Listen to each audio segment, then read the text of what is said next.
J'ai un terrain que je vais vous proposer à Bingerville. Et comme je connais bien votre mère, voilà, quoi, qui m'apprécie beaucoup, et qui vous dit, ah, mais j'ai mon bon petit là qui vend un terrain à Bingerville, et puis, parce que c'est votre maman, voilà, vous venez, je vous montre 4 bornes, voilà, vous êtes content, le terrain est quand même bien situé et tout ça, voilà, donc en bordure d'une grande voie. Et puis vous achetez le terrain et puis je vous délivre une attestation signée par le chef du village. Voilà. Et là, vous dites, moi c'est bon, j'ai suivi toutes les procédures. Non, vous n'avez pas suivi les procédures. Comme je dis, la première des choses, quand on vient acheter un terrain, c'est quelle est la documentation qu'il y a sur le terrain. Vous avez décidé de vous lancer dans l'aventure de l'acquisition immobilière en Côte d'Ivoire. C'est très bien, on vous en félicite. Mais avant de vous précipiter sur le bien de votre rêve, il est important et même crucial de comprendre tout ce qui est en rapport avec le système foncier ivoirien, notamment l'importance du titre foncier. Et justement, nous en parlerons dans cette capsule sur Alerte Info News. Juste bienvenue.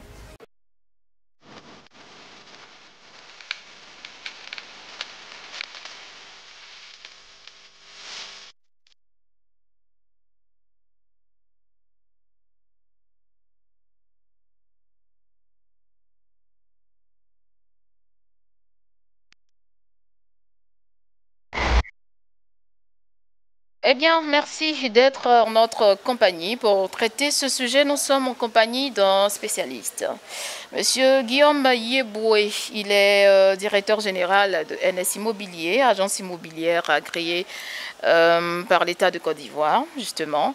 Expert immobilier, membre de la Chambre nationale des experts immobiliers. Il a 2 œuvres en son actif. Il nous dira s'il y en a d'autres encore. Donc, auteur du livre à succès, Comment acheter un terrain en Côte d'Ivoire sans se faire arnaquer. Également, un autre livre intitulé Comment acheter un terrain villageois sans se faire anarquer. Monsieur Yeboué, comment vous allez? Je vais bien, merci. Alors Merci. la différence, c'est ça, hein, c'est le mot villageois en fait qui fait la différence. C'est ça. Un terrain de manière générale, mais après sur un terrain villageois. Donc 2 livres en votre actif, c'est bien cela. Exactement. Pourquoi avoir voulu mettre l'accent sur... C'est vrai que vous êtes dans le domaine, vous êtes spécialiste d'ailleurs, mais pourquoi des livres sur la question immobilière? En fait, c'est pour pouvoir toucher un maximum de personnes. Malheureusement, il y a énormément de problématiques liées donc au foncier. Il y a énormément de problématiques. Je veux dire, c'est vrai qu'avec l'actualité récente, on a attendu donc pas mal de problèmes. Mais en fait, ces problèmes-là sont là depuis de nombreuses années. Voilà. Et je fais pas mal de formations, je fais pas mal de sensibilisation sur les réseaux sociaux.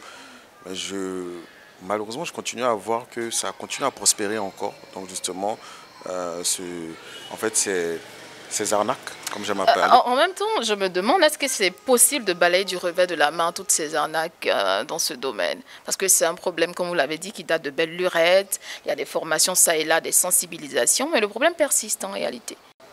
Oui, c'est possible. En fait, comme j'aime le dire, c'est possible. Il faut savoir comment ça se passe. Malheureusement, on ne sait pas comment ça se passe. J'aime dire, on ne sait pas acheter un terrain. Voilà. On ne sait pas quelles sont les règles, les procédures. Aujourd'hui, si vous devez acheter une voiture, je pense que vous allez faire venir peut-être un mécanicien, vous allez demander la carte grise. Si quelqu'un vient vous dire que bon, non, il n'a pas la carte grise, fais-moi confiance. Moi, je ne pense pas que vous allez lui faire confiance pour acheter la voiture. Voilà. Et ben, c'est pareil donc dans le foncier, dans les terrains. Il y a des règles et des procédures à respecter. Malheureusement, on ne sait pas ces règles et ces procédures. Et c'est de là en fait vient le principal problème en fait. Donc des trucs. Comme partout dans tous les pays du monde, il y a toujours des arnaques, mais je veux dire, on peut réduire drastiquement donc justement ces arnaques-là, en tout cas ces problèmes, si on sait comment acheter donc un terrain. Aujourd'hui, nous parlerons exclusivement du titre foncier. On parlait des documentations au niveau des propriétés. Pendant qu'on parlait hors antenne, vous avez dit qu'il y a un amalgame sur le terme titre foncier. Qu'est-ce qu'il en est réellement et qu'est-ce que c'est? Effectivement, vous allez voir beaucoup de personnes parler de titre foncier, titre foncier, titre foncier. Faut comprendre que dans le foncier, donc en Côte d'Ivoire, on a 2 types de foncier. On a ce qu'on appelle le foncier urbain, donc tout ce qui concerne donc le foncier en ville, voilà, donc et le foncier rural, donc qui concerne donc tout ce qui est terre cultivable et tout ça, voilà. Donc dans le foncier urbain, donc où on nous parle plutôt d'accéder, arrêter de construction définitive, quand vous allez entendre quelqu'un qui dit qu'il a le titre foncier, en gros, je veux dire, il est dans un processus de pouvoir avoir sa documentation. mais n'a pas encore eu totalement sa documentation. Donc vous allez entendre souvent en fait des annonces, vous allez voir, ah, j'ai le titre foncier, j'ai le titre foncier. Non, on va parler de documentation. Quel document tu as précisément? C'est-à-dire que si dans le domaine urbain, tu dis que tu es pleinement propriétaire, c'est que par exemple tu as l'ACD, l'arrêté de concession définitive, ou alors tu as d'autres types de documents comme le CMPF, certificat de mutation de propriété foncière. En fait, c'est quand tu fais la mutation, c'est-à-dire que quand tu as un ACD que tu fais la vente, le prochain document que tu as c'est le CMPF. Voilà. Donc ici, hein, on peut dire que c'est un abus de langage. Hein. Oui, malheureusement, beaucoup de gens... Ça fait partie quand même des documents hein, de propriété, n'est-ce pas? Non, ça ne fait pas partie des documents puisque le titre foncier n'est pas un document en tant que tel. Le titre foncier est un numéro d'identification au niveau donc de la conservation. C'est-à-dire qu'aujourd'hui, on vous dit que la parcelle sur laquelle vous êtes, c'est le numéro, donc l'OTAN, qui a le titre foncier numéro tant, donc qui est immatriculé donc, au livre foncier, voilà, avec un numéro. Et ce numéro-là nous permet donc de pouvoir faire des vérifications au niveau de la conservation pour pouvoir voir si c'est vraiment vous qui êtes le propriétaire, pour voir s'il n'y a pas d'hypothèque, s'il n'y a pas de truc, mais ce n'est pas un document en tant que tel. Ah, voilà. L'émission tombe bien parce que ça permettra de clarifier en voilà, fait. C'est pas un document en tant que tel. Les lanternes. Voilà, donc effectivement, c'est vrai, vous avez raison, il y a beaucoup de gens qui disent, par abus de langage, on a les titres fonciers, on a les titres fonciers. Le vrai terme, c'est de dire quel est le document de propriété que tu as. Tu as quoi? Tu as un ACD, tu as un CMPF, voilà. Donc voilà. Quand tu as un titre foncier, c'est que tu es en cours de processus. Voilà. C'est que tu n'as pas encore fini d'avoir toute ta documentation. Est-ce que il est vraiment important, hein, ce titre foncier? Quelle est son importance justement? Oui, il est important ce titre foncier parce que c'est ce qui va permettre, il faut savoir qu'en Côte d'Ivoire ici, on est ce qu'on appelle sous le régime de la pleine propriété. Voilà. C'est-à-dire que quand vous achetez un bien immobilier, l'État vous le cède entièrement, c'est-à-dire qu'il vous appartient. Voilà.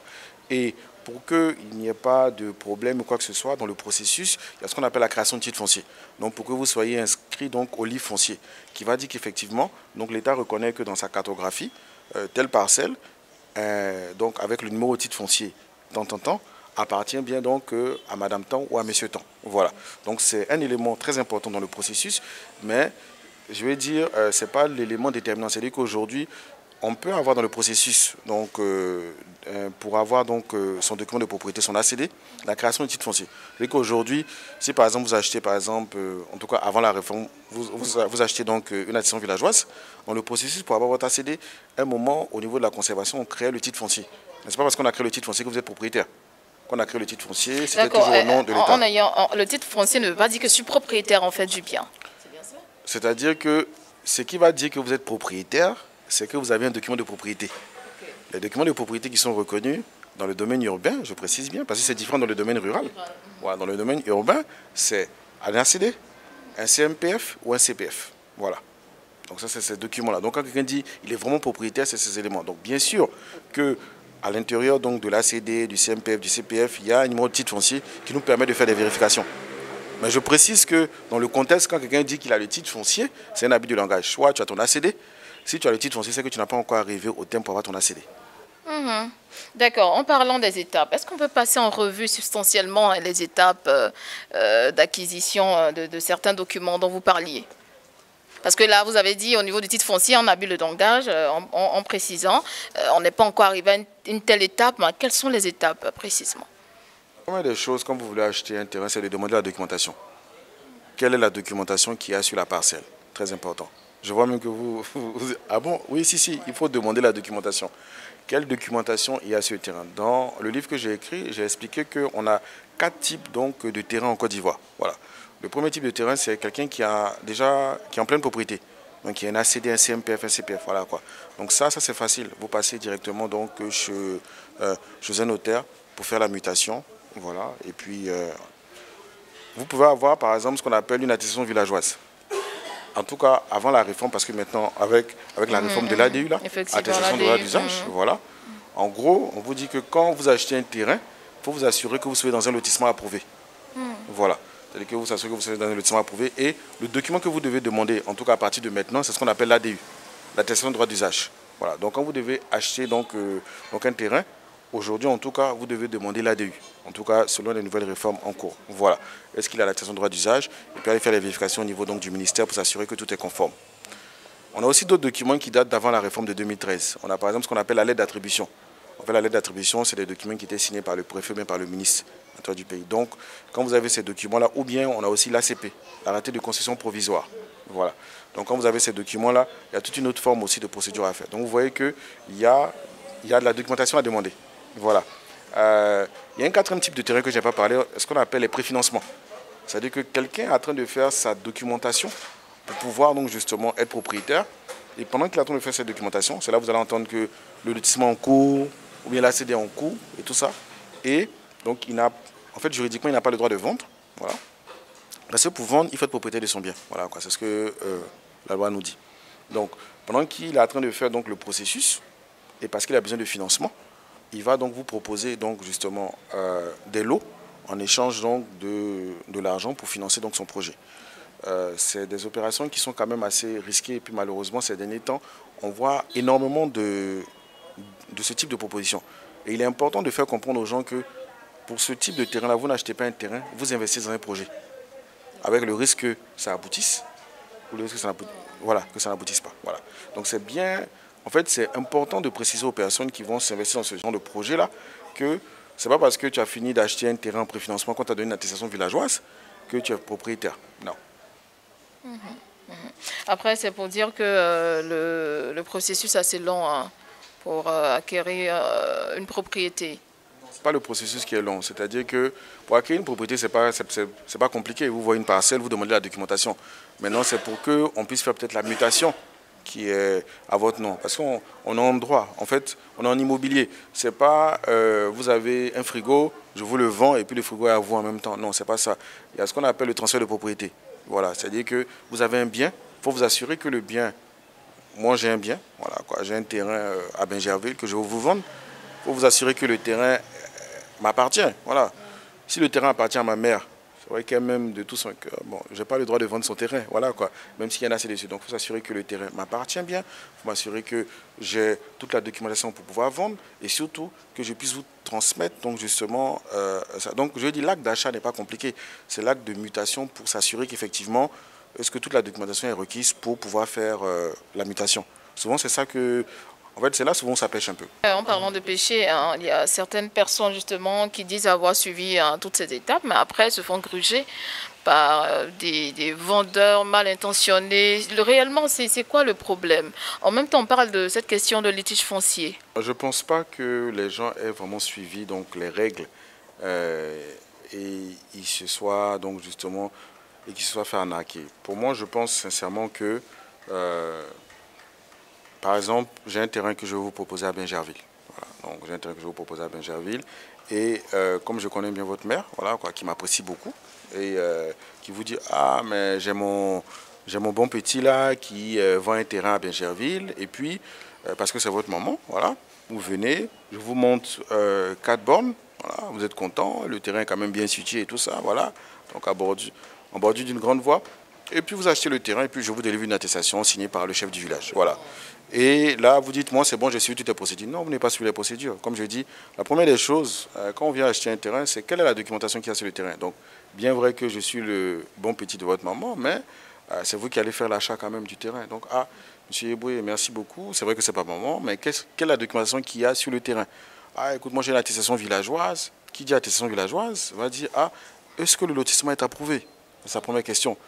Oui, il n'y a pas de problème, le lotissement approuvé. Écoute, dès que tu donnes l'argent, en même temps, on va à la chefferie, et puis tu as ton attestation, et puis il n'y a pas de problème et tout ça, quoi. Et puis tu es propriétaire. Non, c'est pas comme ça que ça se passe.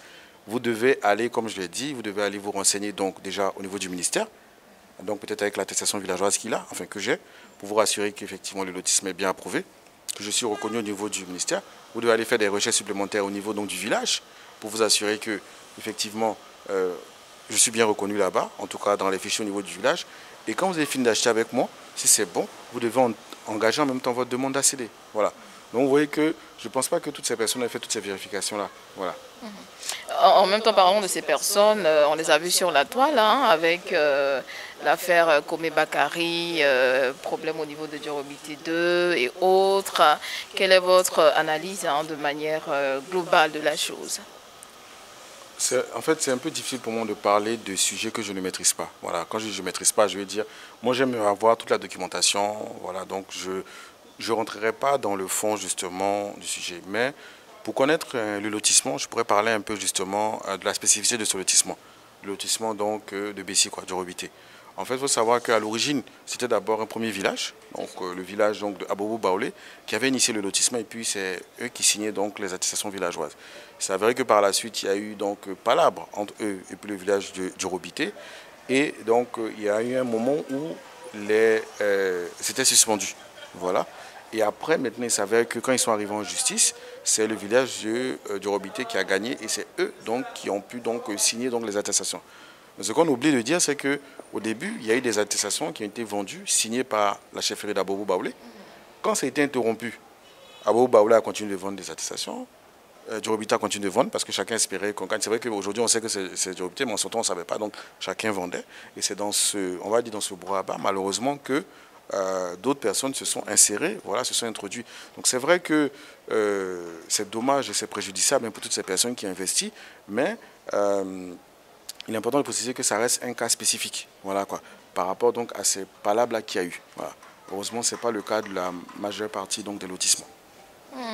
Et puis, il y a également maintenant l'ADU qui rentre en ligne de compte. On se demande bien si ça vient apporter un souffle, permettre également de réguler le secteur, même si c'est maintenant que le système fait son bonhomme de chemin. Qu'en est-il réellement? Oui, qu'en sera-t-il? Est-ce que vous croyez que les choses iront pour le mieux avec l'ADU? Oui, en tout cas, je crois justement à l'ADU. L'ADU nous dit quoi? C'est simple. L'ADU nous dit, ok, dans le passé, c'était les chefferies qui donnaient donc des attestations, voilà quoi, donc des attestations villageoises. Donc, il faut comprendre que les attestations villageoises sont le début d'un commencement par rapport à intégrer, à faire donc justement le processus pour être propriétaire. Et c'est dans ce cadre-là que sur un lotissement peut-être de 2000 lots, on pourrait se retrouver peut-être avec 2000, 3000, 4000, 5000 attestations, voilà quoi. Donc, il y avait le risque qu'il y avait de multiples attestations. Il y avait le risque qu'on puisse revendre plusieurs fois le lot, donc à plusieurs personnes différentes. Donc le ministère nous dit quoi simplement, l'ADU, bien sûr il y a pas mal de choses derrière, il nous dit bon, aujourd'hui vous avez un lotissement qui a 1000 lots, nous on va imprimer 1000 ADU, attestations de droit d'usage, voilà quoi, qui correspondent donc justement aux 1000 lots qui vont être signés bien sûr par le chef du village. Et dedans, dans l'ADU, il y aura donc justement un numéro de titre foncier qui sera donc attribué de manière provisoire à un propriétaire. Aujourd'hui, il y a 1000 lots. Il faudrait qu'il y ait donc 1000 lots qui soient imprimés et 1000 AD qui soient imprimés et surtout que ces 1000 personnes soient identifiées très clairement pour que ça puisse faciliter. Vous pensez que ça pourra quand même régler ce problème de litige? On est au début du processus. Pour moi, comme je dis, on a vu justement ce qui n'allait pas. Donc justement, le ministère aussi a vu pas mal de failles, de carences et tout ça, quoi. On a décidé donc de mettre en place donc, ce système-là. Donnons la chance à ce système-là pour voir justement comment... Je pense qu'il y aura des versions après qui vont justement venir améliorer, mais je pense que ça va vraiment faire... Si on donne une chance donc, on va dire, à cette réforme, je pense que ça peut nous permettre de pouvoir... en tout cas, éviter pas mal d'arnaques.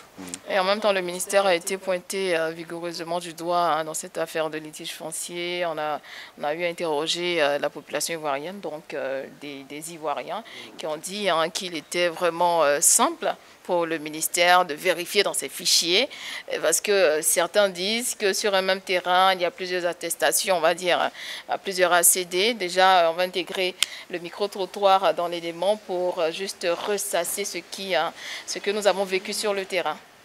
C'est que moi je pense, le ministère même, ils ne sont pas clairs. Mais ça bon pour moi-même. J'ai dit, ça là même, les gens du ministère de la Construction, ils ne font pas leur travail. Moi je ne comprends pas. Je ne comprends pas. Un désordre total. C'est une peine pour chaque Ivoirien de voir que tu payes un terrain aujourd'hui et demain on te dit ce n'est pas pour toi. Moi, c'est ce que je voulais vous donner comme proposition, c'est que l'État et les chefs coutumiers s'accordent pour que vraiment, si un terrain est vendu aujourd'hui, tout le monde soit au courant que ce terrain a été vendu et on ne peut pas le vendre encore à quelqu'un d'autre. En tout cas, je vois sur les réseaux sociaux, les gens en parlent, donc tout le monde est impliqué. C'est la nation qui est dérangée. Le ministère de la Construction ne fait pas son travail. C'est ce que qu'est-ce que vous proposez comme solution en fait? Mais c'est la solution là. Eux-mêmes, ils n'ont qu'à s'arranger là-bas. Ils n'ont qu'à aller dans les archives et puis ils vont mettre les trucs là à leur place. Sinon, moi, ils ne voient pas.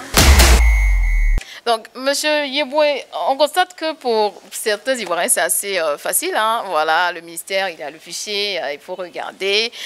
Certains le disent également, sur le même terrain, plusieurs ACD, des personnes... Bon, est-ce que c'est possible? Enfin, on trouve un peu aberrant, mais est-ce que c'est possible? Non, en tout cas, moi, ça fait 10 ans, je n'ai pas encore vu 2 ACD sur un même terrain. Quand je dis 2 ACD délivrés par le ministère de la Construction. Voilà quoi. Je ne parle pas d'ACD faux, voilà quoi, des personnes qui ont fait du faux. Ça existe, des personnes qui font des fausses, justement, enfin du faux. Parce qu'il faut comprendre que quand vous avez l'ACD, vous avez justement un numéro de titre foncier. C'est ce qu'on parlait au début, tout ça, quoi. Voilà, un numéro de titre foncier. Et il y a un numéro de titre foncier par ACD. Voilà, quoi. Donc vous ne pouvez pas avoir, c'est quasiment impossible, en tout cas je n'ai pas encore vu, qui est sur la même parcelle 2 titres fonciers. Voilà, sur la même parcelle, la même superficie et tout ça. Voilà. Donc ça, je n'ai pas encore vu. Voilà. Ça fait plus de 10 ans et que je suis dans le domaine, ça, je n'ai pas encore vu. Voilà. Donc qu'est-ce qui se passe? C'est-à-dire qu'aujourd'hui, quand vous avez quelqu'un qui vous vend un terrain qui a un ACD, en fait, le réflexe à avoir, c'est que vous devez passer par un notaire. C'est obligatoire. On ne peut pas faire ce qu'on appelle un acte sous seing privé. C'est-à-dire que je ne peux pas dire, bon, moi, j'ai un ACD, je vous vends. Et puis je dis, bon, je déclare que je vous vends. Non, ce n'est pas possible. On est obligé de passer donc par un notaire. Et le notaire va faire les vérifications. C'est vrai qu'il y a les vérifications sur la parcelle même, mais il y a des vérifications. Est-ce que je suis marié? Par exemple, si je suis marié sur la communauté de biens, je serai obligé de venir donc avec mon épouse pour signer. Voilà, quoi. Je ne peux pas être seul. Est-ce que le bien que j'ai provient d'une succession? Est-ce que j'ai des frères et sœurs avec moi? Voilà, donc je ne peux pas venir signer seul. Au niveau de la vérification donc, de la parcelle, il y a ce qu'on appelle la vérification au niveau de la conservation. Quand on a un ACD, et on demande ce qu'on appelle un état foncier. Voilà, un état foncier, on voit la conservation où le terrain est situé, et puis on demande un état foncier qui va nous permettre d'avoir les informations.